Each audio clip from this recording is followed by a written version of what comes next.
নমস্কার বন্ধুরা, আশা করি সবাই ভালো আছেন। আজ রান্না করে দেখাবো মোরলা মাছের রেসিপি। একটু অন্যরকমভাবে আজকে এই রেসিপিটা করে দেখাচ্ছি। এক একজন এক একভাবে মোরলা মাছ করে থাকে, আমি এইভাবে করে দেখাচ্ছি আপনাদেরকে। কথা দিচ্ছি ভালো লাগবে খেতে সবারই। চলুন এবার রেসিপিতে যাচ্ছি। এখানে কিছু মোরলা মাছ নিয়েছি। মাছটাকে ভালো করে কেটে নুন হলুদ দিয়ে কিছুক্ষণ রেখে দিচ্ছি। অন্যদিকে দেখুন, কড়াইয়ের মধ্যে প্রথমে সর্ষের তেল দিলাম। তেলটা যখনই গরম হবে তখন এখানে মাছগুলোকে দিচ্ছি।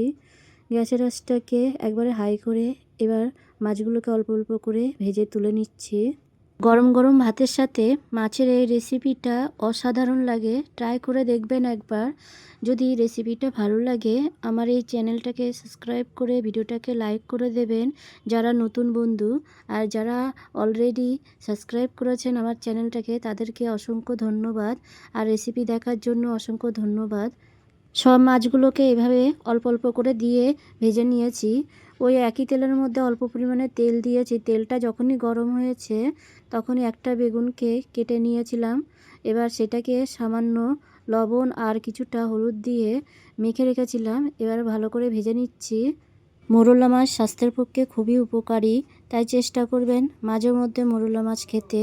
মোরলা মাছের এই রেসিপিটা একবার করলে বারবার করতে মন চাইবে। বেগুনটা ভাজা হয়ে গেছে। ওই তেলের মধ্যে অল্প পরিমাণে গোটা জিরে দিলাম।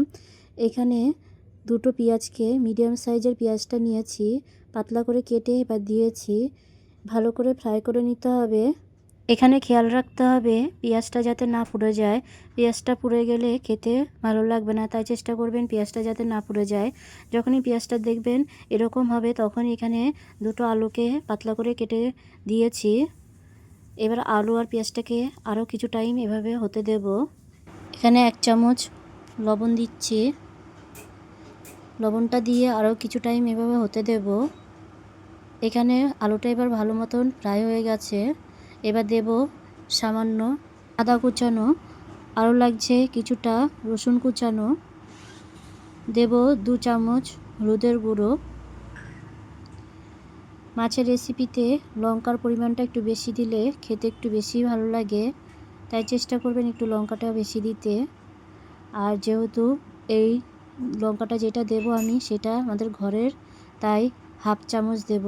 এখানে দিয়েছি কিছুটা জিরের গুঁড়ো, অল্প পরিমাণে ধনের গুঁড়ো দিচ্ছি।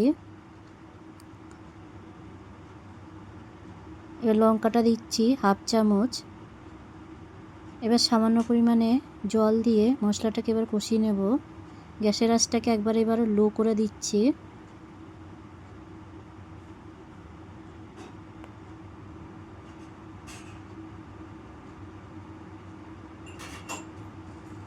যতক্ষণ না মশলার কাঁচা ভাবটা যাচ্ছে ততক্ষণ মশলাটাকে কষিয়ে নেব। এখানে মশলাটা কষানো হয়ে গেছে। এবার পরিমাণ মতো জল দিচ্ছি। জলের পরিমাণটা বেশি দেব না, যেহেতু আলুটা সেদ্ধ আছে তাই জলের পরিমাণটা কমে দিয়েছি। এখানে 2 বাটি জল দিয়েছি। ঢাকনা দিয়ে আরও 10 মিনিট হতে দিচ্ছি।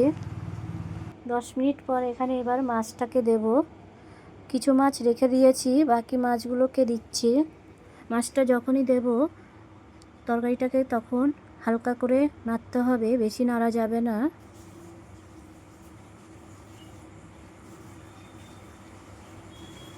এবার দেব অল্প পরিমাণে গরম মশলা গুঁড়ো।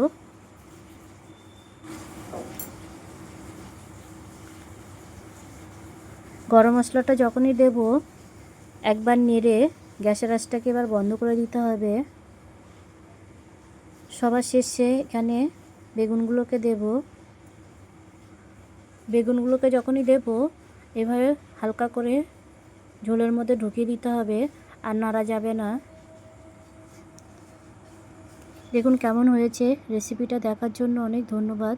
দেখা হবে নতুন একটা ভিডিওতে। ততক্ষণের জন্য সবাই ভালো থাকবেন।